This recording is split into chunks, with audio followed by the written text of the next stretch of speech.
Hi guys! Pag-usapan natin yung lumingang ka ng tama, episode 3. Ito guys, maging loyal naman kayo.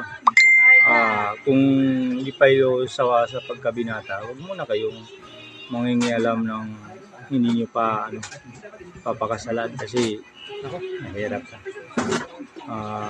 Magpakaano muna kayo pagkabinata bago kayong seryoso o mag-settle down sa isang babae.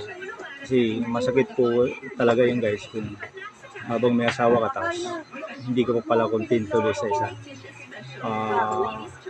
Masakit po yan, may batas po yan na katapat, lalo na kung naikasal ka na sa isang babae tapos may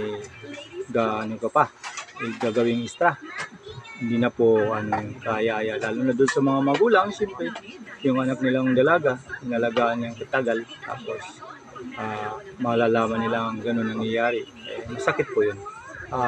Anuin natin yung sitwasyon, ikaw magkaroon ng anak na babae tapos malalaman nagagawa yan ng minahal niyang lalaki. Kaya magbago na, lumingon ng tama, huwag na, diretso lang yung gano'n.